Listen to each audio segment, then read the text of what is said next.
Hello, YouTubers. This is UK. Hello, Cat. My only cat left, and my name is Joshua Stewart.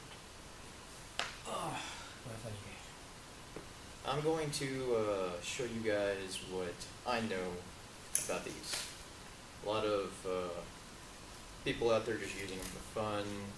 People actually using them for defense. A lot of misnomers. A lot of things that most people don't know about, like the actual origins that they were used by peasants, people without money, people without weapons. So they had to find certain things, everyday objects that they could use to defend themselves because they weren't allowed to have certain weapons like blades. And this was back in feudal Japan.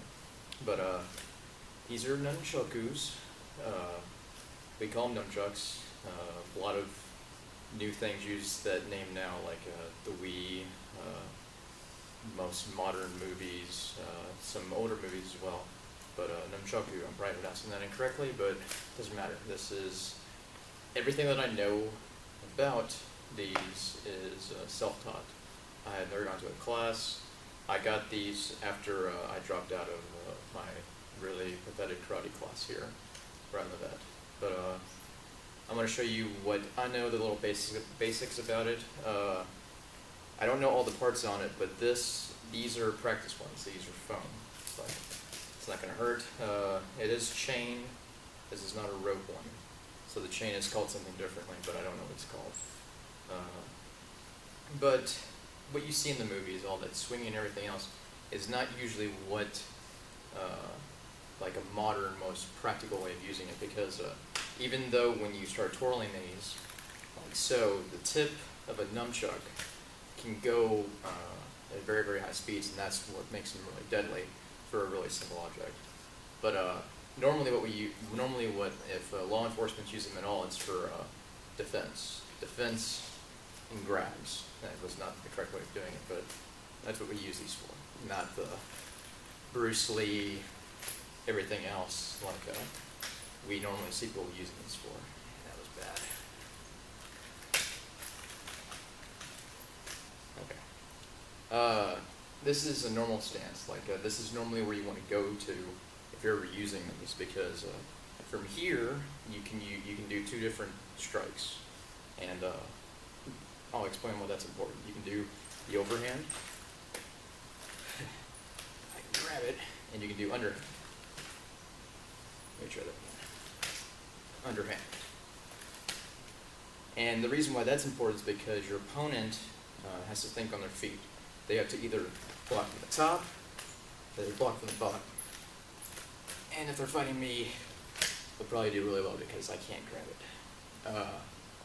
But yeah, that's usually the first thing you learn is this stance, and then the two types of strikes: over and under. Really simple. The easiest way is to pick something like imaginary, like right out in front of you, and imagine that that's where you want to hit. Like, don't worry about if it hits you, if you're using practice ones. Just get that strike down, because you're always going to be doing that from these two types of stances. That, you're going into a block. Yeah. You want to be able to know how to control these. Like, you don't want to be hitting yourself. You don't want to move it the other way, and then not be able to get back into position. So in this case, know what you're doing before you start doing anything stupid, because easiest way to learn anything is one of the easiest ways to learn is from your mistakes, as long as those mistakes don't end up getting you killed. But yes, those are the basic ones: the overhand strike and the underhand strike. And what I just did right there is called the crossover, if I can do it correctly. This allows you to get back in this position even after you do a strike. But that is a one movement to get back into the underhand. Or like from the underhand strike, it allows you to get straight back into this position. Now, overhand's a little bit difficult, or is it a little bit different, because you have to get it back up here. After you strike, if you don't get it back into a position, it's really hard to get this thing back into momentum that's actually going towards your target. So you need to find a way to get back here in a very efficient way. So I don't know what it's called exactly, but I call this the one-step, because I have a one-step and I have a two-step. And it requires getting used to how you hit yourself with nunchucks, because that's where it gets painful if you're using wooden ones or anything else instead of the foam ones like I am. So this is the this is the one body movement and twirl. Do that again. Okay, see, on this one, I brought it onto my body, so I'll do it slower. Okay. This one requires the least amount of movement to get back here the ways I know to do it, but it's a little more dangerous because of that twirl. So I'll show it one more time, and slower. That was a 2 twirl. You don't have to do that, but I had to get it back up here. Because that's the key thing about these is that without that momentum, you're just swinging around a stick. And you're losing the concept of what makes this actually effective defense weapon, is that you're getting a much higher speed at the tip because of this. Okay, so the rolling on the body. It seems like it would hurt at first, but you're not, because the key thing about the physics in this is that when this is twirling, the closer and closer you get to the actual center of mass, the actual point of where the energy is coming from, the slower it is, and the faster it is out here. So if you get hit over here, it's not as bad as if you get hit on the tip, because the tip's moving much, much faster. So in this case, watch. Pay attention to right here, because this is the first contact on my body. I just hit myself. I'm gonna go back to the one movement because okay. Okay, see that? See how I hit my body with it, but I'm hitting it at the slowest part, so that the rest of the momentum is slowing down. It's not striking me as hard because the tip's not making the first contact. So the slowest part of the nunchuck is. Now, the tube movement is a roll. You hit on this side and you roll back over, so I'm going to show you that. I can actually catch it. Okay. It's just like the first one, except you're hitting your body twice.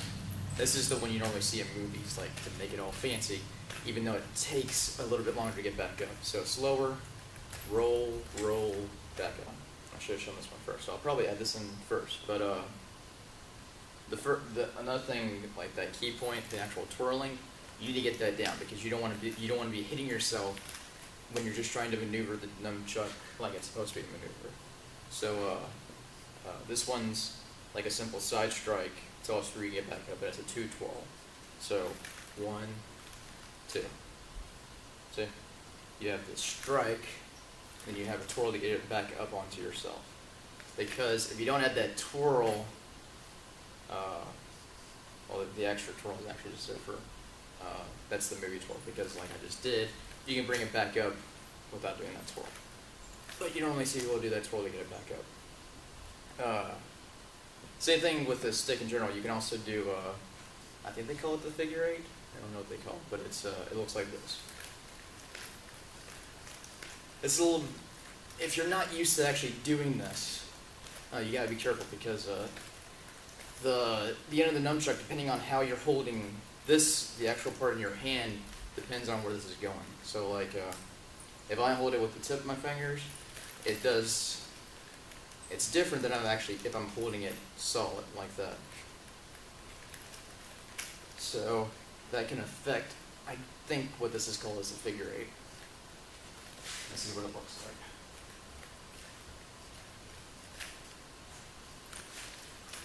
Yeah, you go back here, just like it. Probably splice that in a little bit. But it's the basics you need to know. You need to know how to get back here. You need to know how to control the nunchuck. You don't want to be hitting yourself in the head. That's what I did at first when I first started doing this, like a long, long time ago. Because I'm 22 now. It was back sometime in middle school. Yeah.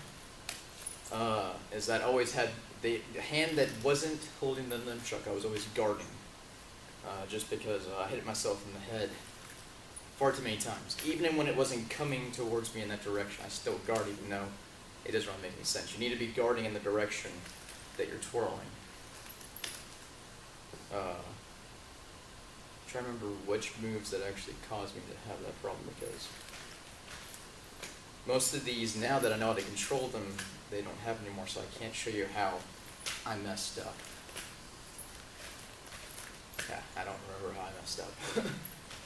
Because apparently there's there's a recovery with the leg that I've never done, because I've never hit myself in my family investment. But apparently a lot of people recover on the inner part of their thigh. And I've never done that before, but because of how you stand, like in a normal stance, when people try to recover on their thigh, it rolls. The nunchuck will roll and hit you in that investment. So what you want to do, if you ever try to do any recovers with your legs, is you want to bring your thigh out on the moment of impact, like that. So it's not rolling. You don't want it rolling and changing all that momentum into a direction where you don't want it to go. I think that's all for right now. I might make a few more videos, I don't know. I'll probably split this one up into different sections. Add a few might want to go back over on my own audio because I think I talked very little, or I probably talked really quickly. But if you guys have any questions, which probably not because I don't think many people watch my channel, those are the basics that I know about nunchakus. Nunchaku. Aiueo. Nunchaku. Nunchaku. Nunchaku. Nunchaku. Nunchaku.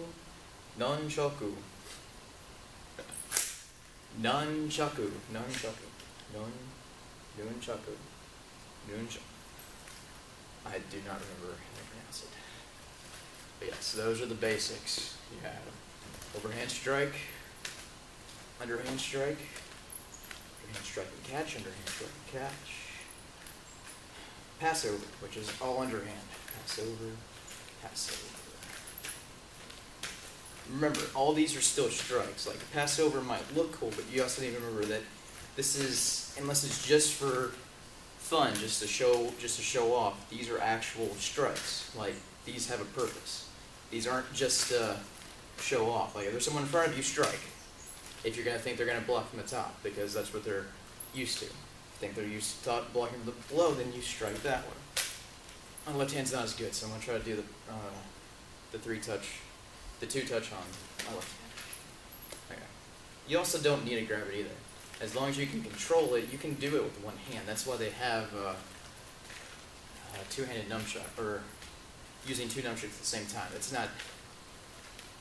not practical. You don't need two nunchucks, but you can do this with one hand. It doesn't require both hands. The other hand is literally there if you're not used to it, because most people are swinging this thing super fast, and they're hitting themselves, and they don't realize how little energy they actually need to have an efficient strike, and when to slow down. Because you can have a strong strike, you just don't want to hit. You don't want to do more damage to yourself. That's not the purpose of these. The purpose of these is they were convenient, they were simple, and they were used to disarm. They were used to disarm, incapacitate people. They weren't used to kill people, even though probably a good slug to the temple. With these, like if they were wooden, would probably kill you. So some situations they were really effective, some situations they're not.